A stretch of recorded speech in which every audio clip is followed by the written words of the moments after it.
Hey y'all, hey, welcome to Melvina Motivates, the podcast. In this space, we are going to laugh, cry, but mostly heal and laugh some more. It is my goal to take you from stuck to your absolute greatest by sharing my personal healing journey with you. I am clear that my life's purpose is to be a safe space and place for others so that they can return to their true self. Hop along for the ride.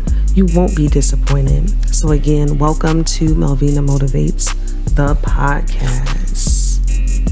All right, welcome back, everybody. We're now over halfway through season 1. We only have about 4 more episodes before the season is over with. And in episode 8, we will bring back a special guest. And I cannot wait to sit down with this individual, have organic conversation, dive into the heart, the mind, the body, and the soul of the next guest. But okay, let's kind of do a little quick recap since we are over, halfway through season 1. And, the first episode, if you haven't listened to it, that's just me introducing myself to you all. Why did the podcast start? Who am I? Kind of giving you just a little bit of a nudge as to where my healing journey had started and, some of the implications that had transpired during that time. Episode 2, we're honestly talking about, when you're starting the unpacking process, where you have to look and things that you need to do or can do to make the unpacking process a lot more meaningful and, impactful for you. Third episode, I was super raw, naked, and transparent in that one, just really opening myself up, extremely vulnerable in that episode, just telling you guys about what had transpired with me in my sexual abuse experience growing up. And number one, the length, things that I've seen, the consequences, the results of all of that. That one was pretty heavy.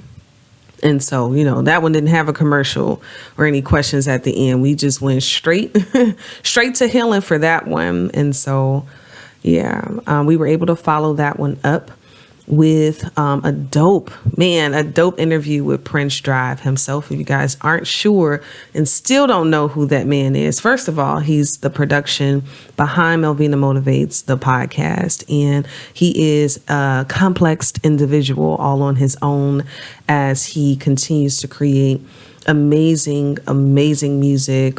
He's on dope features. He has tons of amazing music independently. And I think Mr. Drive is out in Miami as we speak, just honing on some more skills that he'll probably, be able to tell us a lot more about in future podcasts. Episode 5, we didn't do nothing in that one but laugh, okay? That one was full of laughs, and we were laughing because I was telling y'all about my very first fight and how that came about. Why did I even share the story? Matt had got pushed at a party and reminded me of when, I was being pushed in somebody's driveway several times and learning how to fight to be able to slay my Goliath. So if you have not caught up on any of those, you need to do so. Again, you can find it on melvinamotivates.com. We upload the podcast on SoundCloud. You'll be able to find it there. You can follow Melvina Motivates on Facebook. We're working on creating like an official business page for Instagram. So if you go to Melvina Motivates, that's just my personal Instagram page for now, but then we will, transition and have an Instagram business page. All right. Before we get into everything that we're going to talk about in episode 6, I got to do a couple of shout outs, verbally shouting out definitely the following people. Shout out to definitely Prince Drive, his mom, Aisha Walker, Brandon, you got Fixed Roots or Call Me Remedy. You have my girlfriend Jenny and Miss Bosa Day Who else? You got, of course, the OG Carly. You got Vashawn Jordan. I mean, who else? I don't want to forget anybody. I think that's it. I hope that's it. Jeanette. Yep. Jeanette, Amy, Shamar. I'm name dropping now. And here's why. Cassandra, Crystal, Sandy, everybody, right? And Jalea. I don't know if I said Jalea already, but I'm name dropping here because these are my avid supporters. These are the people that listen to the podcast. They're sharing it. They're giving their feedback. They're putting on their Instagram stories. They're shouting out the brand, the magic. And I don't take that lightly. I truly don't take that lightly. So I want to individually thank all of you for doing that. Everybody, if you shared the work, if you've listened to it, if you've made a comment, if you've given honest and earnest feedback, I really do appreciate you guys, because without you guys, this would not be possible. So shout out to you. And I didn't write out a list, so don't be like, oh, you ain't shout me out. So I was just kind of going off the top of my head. So thank you guys so much. And so let's bring it here. So let's go into the reminder as to why I'm doing this. And so, like I say in the intro, it's been placed on me to really help others heal. When I was looking and searching on how to do this, I came across a lot of good stuff, but I had to piece that lot of good stuff together. And, in this space I provide, which is a space of safety, it's a place so that you can heal, so that you honestly can return to your true self. And that's very important for me because that wasn't something that I had. I didn't have that, my dysfunction, my conditional or conditioned dysfunctional system, that was a mouthful. Didn't allow for that to be the case. And so through my healing process, I've had to learn how to create safety for myself so that I can be able to do the work myself. And now, try to give others that safety that they need to become raw, become naked, become vulnerable with themselves so that they can truly heal. Because the goal is to go back to our truest self. How does this show up? For me, first of all, it shows up, there's safety. My son, he has safety. And that's huge for me. My son has it. He knows that if something goes wrong, he doesn't have to cower. He doesn't have to fret. He doesn't have to be afraid to come to me with it, right? It shows up as a teacher. I was able to have, in the network that I work in, we mentor up and coming teachers. And so I was selected this year to host what we call residents. And in one of the debriefings, enunciate, Melvina, enunciate.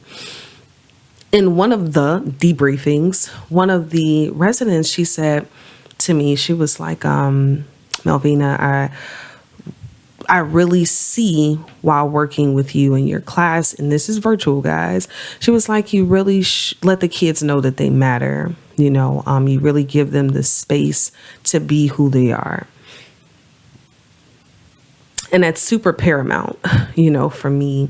And from all of the people who I shouted out, I feel like I'm missing somebody and I can't remember who. But again, charge that definitely to my mind and not my heart, okay? If you've listened and supported, just insert your name. Just shout it out right here in this moment. Me. Okay, let me focus. And so, it plays out to all those people that I shouted out as well, simply because when they pick up the phone and call me, they have something that's on their mind, their heart. They have the opportunity to let go and be free. There's no judgment.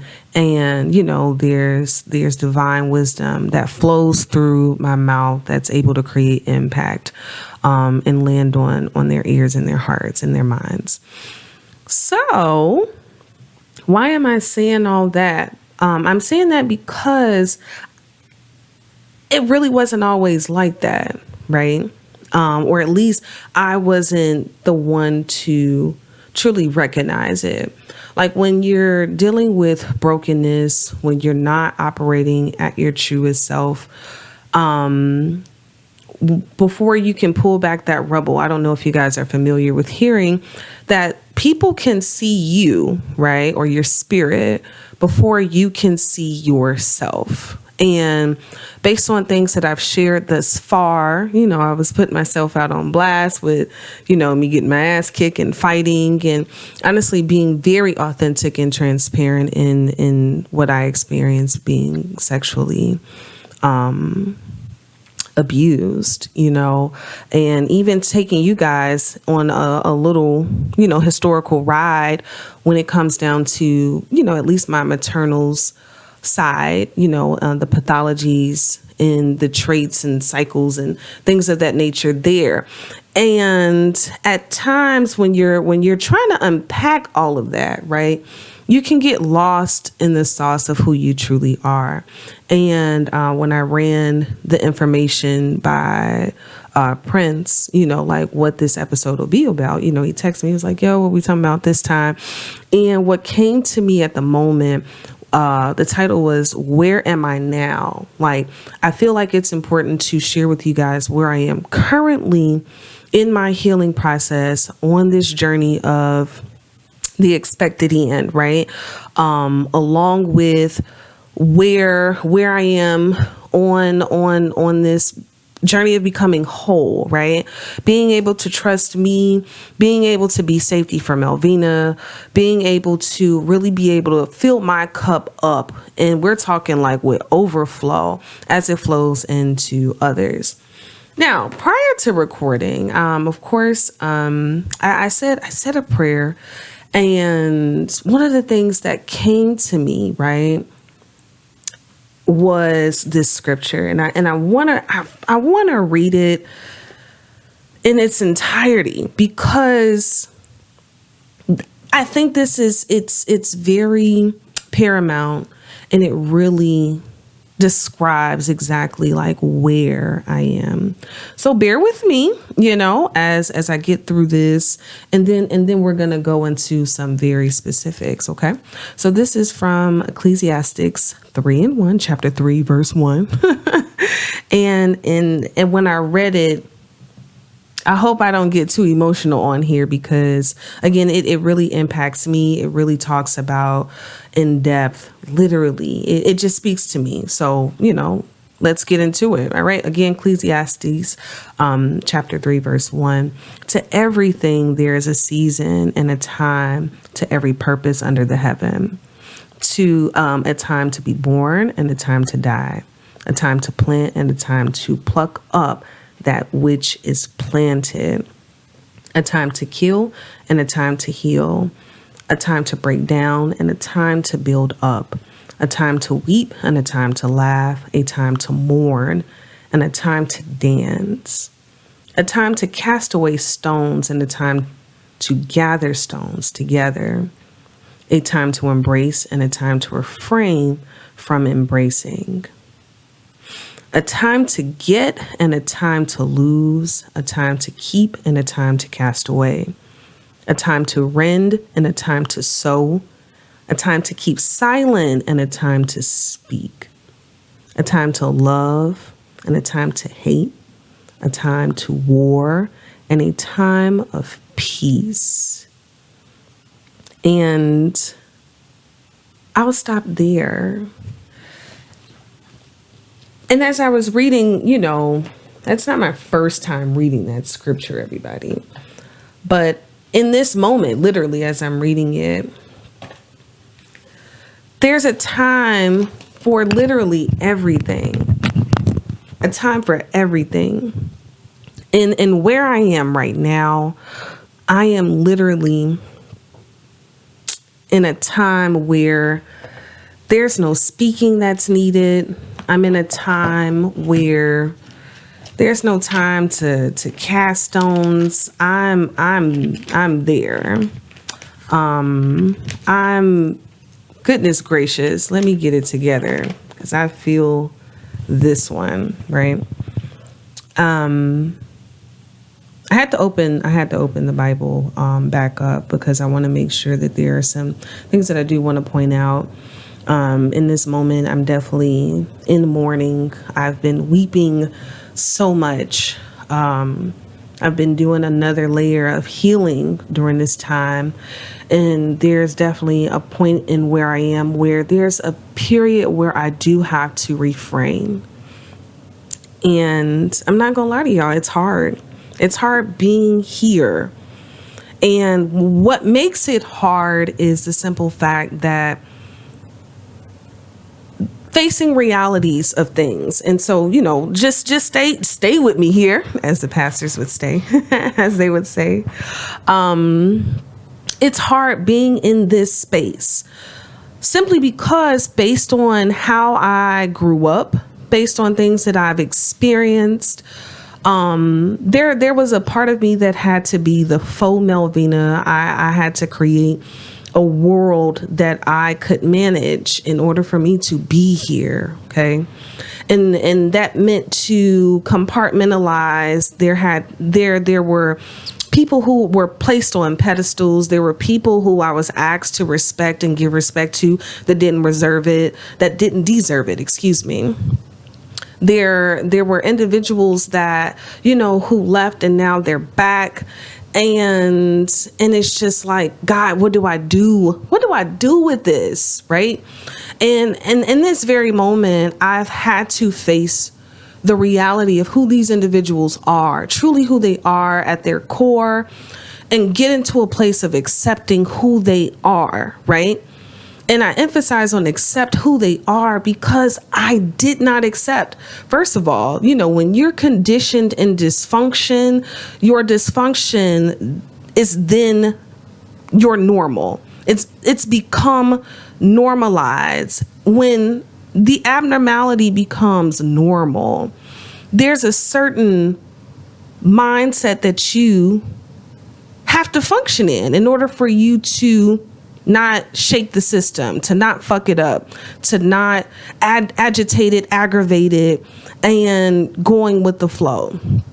And in this space, in this moment, y'all, it's been so hard to look at the person who's birthed you and accept them for who exactly that they are, right? And that was something that I haven't done. If you know me, you know that I've always gone to bat for my mom. And in my eyes, there's nothing, right? Nothing she could have ever done wrong. Nothing. Even if it meant harm to me, right? I picked up the weight. I've carried it. I've loved her anyway. And this is not just me. This has honestly been all of my siblings for the most part. But it was definitely me, right? That went along with the story, with the version, with the ideal of who she is, and that's brought me to another level, honestly, everybody, to my healing journey, right? And it's a time now where I have to refrain from her. That's where we are. In my recent therapy session with my spiritual mother, right? And even before, well, let me finish this thought, and then I'll rewind it back. In the latest therapy session, right, I was just expressing and explaining to her how, I just been crying. Okay. This is right now. Where am I now? I'm in a season where I'm weeping a lot. I'm doing so much weeping. I remembered one night I wept so much where the next morning I took pictures of my eyes because of how puffy they were, right? Because the tears, they kept flowing and they would not stop because of this level of acceptance that I have to be in, right? I've created an imagery, and it's not just my mom in this season. There are people who are very close to me, specifically two individuals who are very close to me. I mean, if it wasn't for my mom, I wouldn't be here.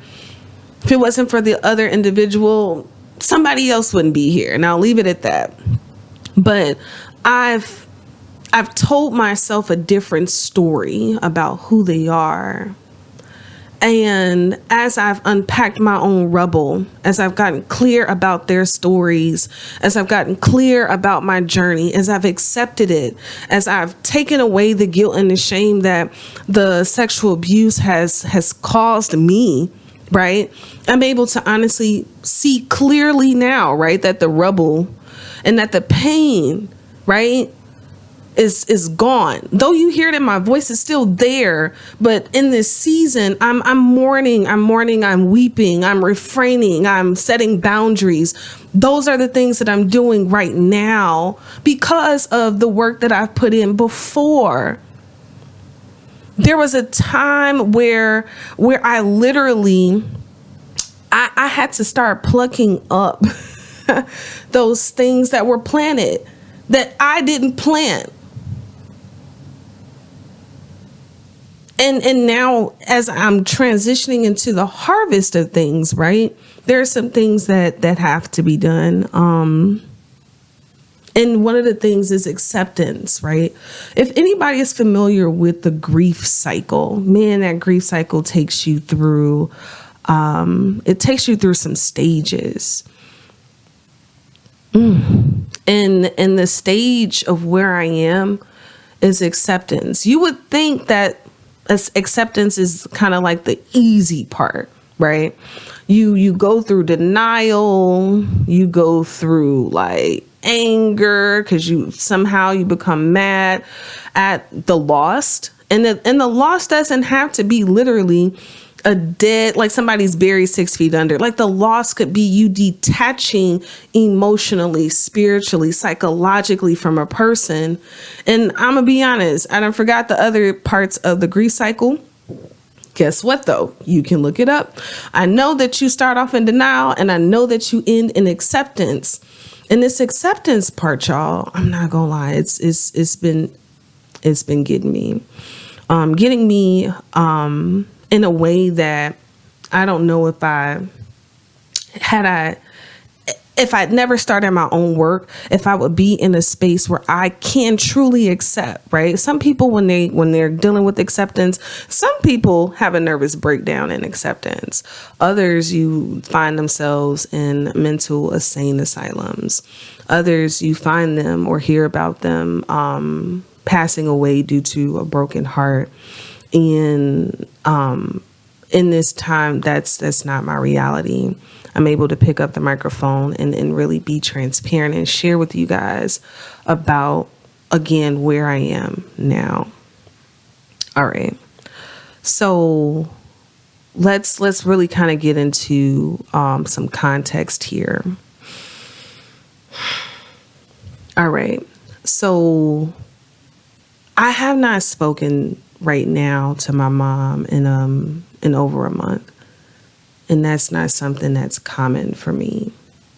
That's not a common thing for me. And what got us here, right? What got us here? Recently, my biological father, he's back. He's back in my life. And that reuniting took place a little over a month ago. I was coming to pick Matt up from his auntie's house, and it was my aunt's birthday. And I called her up to wish her a happy birthday. My brother on my dad's side. He was in town. I didn't really remember seeing him or remember him when we were little. We might have met once, but I don't recall the meeting, right? So we got together. It was just a beautiful reuniting. And let me give you context. So it was a Saturday when this happened, with meeting, or reconnecting with my brother and even with my cousin during that time. By Sunday, throwing it out there, hey, let's get together for dinner. By Monday of the next week, my dad is in town. And mind you, I have not seen him in 28 years. 28 years. He had some things that he needed to work through, and I won't spend a lot of time here, but he wasn't an active participant in our lives. He wasn't, based on his own things that he had to work through. Like he wasn't a healthy person to be around. There are things that I saw between he and my mom growing up. And, she made the choice like, yo, this ain't gonna work. Right. And he understood that. I'll leave that there. And in the meantime, and let me give full clarity and context here. Yeah, he would ask about myself and my oldest sister via, granddad, our grandfather, his dad, his sister. And he would try to do the reaching out. But again, based on things that I was hearing and how he was handling and dealing with my other siblings, it was a choice to some extent. And I say to some extent because, again, like I took into strong consideration things that my mom would tell me, right? And, putting it out there, hey, she would even ask herself, hey, if you ever want to start talking with your dad, you're welcome to. Then there was like this comma but, right? And the comma but was essentially, this fear of, of him coming around may mess up kind of like what she had going on with her marriage and all of those things. Again, when I'm young, I'm hearing it, I'm receiving it. And subconsciously and emotionally and psychologically and all of those things physiologically, I'm taking on the weight, right? So part of it was my choice, but then another part was just, honestly not wanting to bring any friction to my mom in her now family structure and system, right? And so here it is. He shows up Monday, and I end up video chatting my brother. And then when I asked to see him via video chat, when we got off the phone, I started just wailing, okay, just uncontrollably, because again, this is the other half of my DNA. And I've been disconnected from this part of who I am, my makeup, for 28 years. And to see his face, the little girl in me was still like daddy, right? Because though there were some rough times, a part of me also remembers the great times with him, right? I remember him combing my hair. I remember him taking me to like a community college basketball game. I remember him because he used to drive school buses when we needed to go to the grocery store, him bringing the school bus to the house to take us there. And we thinking we're cool and exclusive. You know what I'm saying? I remembered him making really fantastic dinners and taking my oldest sister on a movie date. They literally got dressed up, like one of those like Kinsiera like dresses. And then he's in a full suit to take Leisha to Jurassic Park to see the movie when it first came out.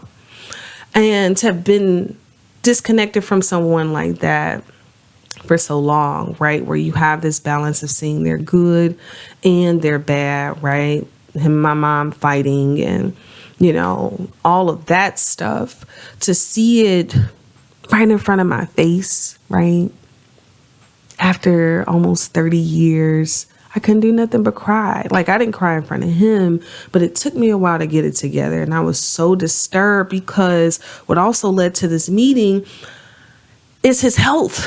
There's some things that are going on with my father and his health. And it's just like somebody knew about it. And who is that somebody? My mom. She knew about that there were some health issues going on with him. And she didn't share that information with myself or my oldest sister. And that bothered me. That bothered me so much. Because when I saw his face, it clicked. It's like, why would you want to withhold this information, right? And then, I'm not going to get into all the details, but again, like once this communication began, right, there really wasn't this privilege of the knowing, right? And at this point, we're talking about the principle of it. We're talking about the principle of, again, as I said earlier, I'm putting you in the forefront as to why I'm not having relationship with him on top of my choice, but majority of it is I'm thinking about you. And on the flip side, you're not doing the same. You don't have the same respect, the same courtesy. You don't have, that wasn't the same. Right. And then,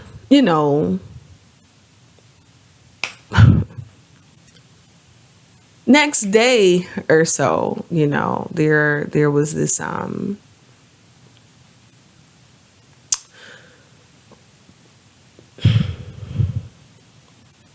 there was this gathering, right? This gathering, this hanging out, this reminiscing between them two, an introduction to my mom and her home and, meeting of her husband and all of that. Then the next day, my mom comes to my house, and it was early in the morning. Like, it wasn't even 7 o'clock yet. My doorbell rings, and I answer it. I see it's her, and I'm like, what the heck is going on? And she shared, first thing that's coming out of her mouth is, you got me jumped. And I'm like, what? Who hurt you? Who hit you? And all this other stuff. And what my mom was saying to me, I guess, in hindsight, was me sharing in episode 3. And I don't know who heard it, right? Perhaps. And this is still an assumption. Even when I looked at the insights, it does tell you the cities and things of that nature that people listen in from. And I did see, where I grew up, the south suburb that I grew up, there are some listeners from there, right? And so, we're having this moment, and my mom essentially comes to my house, and I won't go into all of the details, but she essentially emancipated her role and her title from my life, right? She's just like, hey, I'm not your mom anymore. Don't call me that. Don't refer that to me. Don't refer me as such. And I'm sitting there in the moment, not understanding where is this coming from and the why. And so I'm listening to her, and in that spirit part of me, wanted to just grab and hold her because she was just filled with so much pain herself. But then at the same time, it also was like, you took the easy way out instead of maybe diving deep into the why of now what's an estranged relationship. You just rather walk away, right? Again, being absent-minded about my story, what I've had to go through, and all of those things. She left my house, and I was just disturbed. I was disturbed by that. And again, I'm crying. I'm telling you, like, for almost a month, there's just, there are moments where I'm weeping because it's like, I'm a mom. I don't know if I could look Matt into his eyes and say anything like that to him. I don't give a fuck what he does. I don't know if I could do that, right? But it was done to me. And so I think some time goes by and my youngest sister, she gets an email from, our mom, our mother. And it triggered me because I'm like, we gotta stop with this, right? It was a brutal email, and it's like, this shit need to stop. Like, you want us to accept you throwing fucking fiery word vomit bombs, and we have to sit here and accept it, while yet you don't give anybody else the opportunity to say what they need to say. And so we got on the phone with her, and I mean, in the moment, I'm crying out because there was some information we had gotten from, from her husband that just, I was just in awe. I'm like, what the fuck is going on here? And the information was so triggering, right? And we're on the phone with her, and I'm crying, and I'm telling her how I'm feeling, and how she has to stop with how she's been behaving, right? Based on her own shit. And I'm crying out to her, and I'm saying, go get you some help, please. Because the fact that you haven't gotten any help, it's had an impact on how you showed up or couldn't show up as a mom, right? And then she started crying, and a part of me feels like there was some emotional manipulation because the information was so heavy for her. It was this, I'm sorry. And then the truths that were being spoken, they had to cease. They had to stop. Again, to be accommodating for her, right? And again, I understand that if people haven't done their work, their capacity, we all don't have the same capacities. We don't have the same capacities. Everybody, and shout out to Aisha for giving me this, because this is something that I've been able to handle or receive in such a way where I'm like, this makes sense. Whatever you give is your 100%, but everybody's 100% is not the same. Somebody's 100% could be an ocean. Somebody's 100% can be a gallon of water. Somebody's 100% can be 10 milliliters of water. But whatever that 100% is, it's still 100. And I understand and recognize that me and my mom's 100% capacity is not the same. It's not the same. It's not the same. And I had to accept that. I had to come to a place where I'm accepting that what I give, I have a higher capacity to give it compared to my mom's. And if anybody has children, right? As the child, you make up in your mind that this ain't how shit's supposed to be. But I encourage you to today, right, to accept it. Accept your parents as they are. right? I've gone through a long time making up a different story about who she is.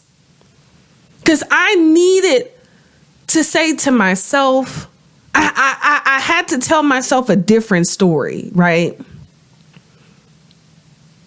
But now I can't. It's a point in my life where I can't. The story that I've said about her in my mind, this title, this role, right? That honestly, she didn't have the capacity to fulfill at the 100% I thought and think that she should. I had to come to acceptance of that. And coming to acceptance, again, I'm telling you, has led to so much weeping. It's led to a lot of that. It truly has. Because for me, that's a hard acceptance. It's a very hard one to accept. Because as I'm on the other side of it, right? I'm 5 months pregnant with Matt. And even then, my 100%, it was a little bit larger. Fuck it, it was a lot larger. It was a lot larger. Where I'm like, hey, there's something wrong here. There's no connectedness here. There's life growing in my womb and I don't feel it. So before he made his way into the world, I sat on somebody's fucking couch because I wanted to get right so that I could increase the capacity to love and connect in a way that I wasn't given. And again, accepting that what my mom could give, that was her 100%. That's her 100%. And I can't be mad at it. All I can do is accept it, that this is what she can give. I can't be mad that she can't give me the depth of the Indian Ocean or the width of the Pacific Ocean. I can't be mad at that. I can't. However, what I can do is choose, right? Because of the work that I've done, and in the next episode, I'm gonna tell y'all, I'm gonna just go through the journey where it started, my ups and my downs, my valleys and my mountains, and everything in between those plateaus. We gonna go into it. But where I am right now, I'm understanding that with the acceptance, I have the power to choose how I interact with my mom. And anybody else, I have the power to do that. And that doesn't mean that I don't love her, because I do. And the question was asked to me too, well, what exactly is it that you love? I'm not gonna lie, I'm still holding on and loving on the idea, right, of who she should be. But even after that conversation, and even right now, I still love the person and who she is. I've gotten to the place where I can love and accept that this is who she is. I love the fact that God chose me to come through her womb. I love her for that. Because that was a womb I had to come through, right? When we're talking about shaped in iniquity and things of that nature, or the mysteries of iniquity, let me refrain. When we're talking about, I had to be shaped in that, right? Because guess what? Had I not come through that womb, the things and the trajectories and the pathways that I'm changing, it wouldn't have been given to me had it not been for her and me having to come through it. So guess what? I pat myself on the back for that, right? Because with acceptance, I'm able to accept everything as it is, right? I'm able to accept my mom's story and literally, and when I say story, I know that woman's, I know where she comes from. I know what she's been through. And I understand that her capacity allowed her to do and go as far as she could go with the baton, but it had to be handed to Melvina, period. Because I had the larger capacity to break some shit and to take the race and the marathon further. And to start a new motherfucking race, if I'm gonna be honest. To start a new race. So I'm clear that things had to happen exactly how they did to get me to a point of acceptance. Because with acceptance, I'm able to look at her mother, adoptive and biological, going as far back as the little information as she could share about her biological grandmother, right? I'm able to look at all of those women now and say, thank you. Thank you. Thank you for how they showed up, because guess what? They didn't have the capacity or the large enough capacity, right? Like maybe maternal grandmother had the capacity. I'm gonna say she might have had it of Lake Michigan, right? But maybe her daughter's capacity was as small as a 10 milliliter, medicine cup, as to how and why she was able to make the decisions she made with my mom. And then here it is, you go to my mom's adoptive mom, whose capacity is probably only as large as a regular bucket that you get from Dollar Tree. Then my mom's capacity is maybe two of those, or maybe a 30-gallon garbage can. But when you get to Melvina Norwood, okay, when you get to me, my capacity is larger than that, where there's overflow, where I can see and have understanding and empathy for them, right?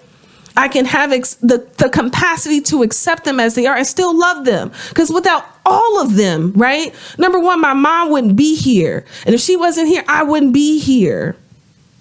And if I wasn't here, Matthew wouldn't be here.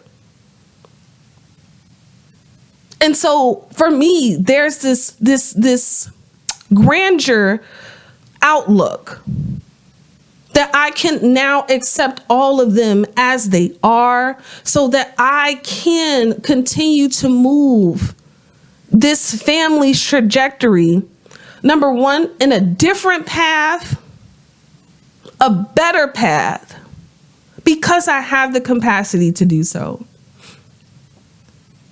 Like, my cup is, I'm telling you, there's overflow here. And I'm able to pass the overflow to my friends, my family, right? Both immediate and extended. I'm able to give my overflow, of course, to myself, to my son, to my siblings, to my students, and now to the world in this medium. This is my capacity. And the only way that I got here, we're talking some tears. I had to do some weeping. I had to do some crying. I had to do some praying. I had to do some praising. I had to do some shouting. I had to do some screaming. I had to do some writing. I had to do some talking. I had to do some shifting. I had to do some connecting. I had to do a lot of shit to get here now. And I'm so happy that I have. And I encourage you to mourn any disconnected or estranged relationships, because once you can go into that grief cycle and go from denial to acceptance, it opens you up to a beautiful new start. I love you guys. And I love you, Mom. I love you. I love you.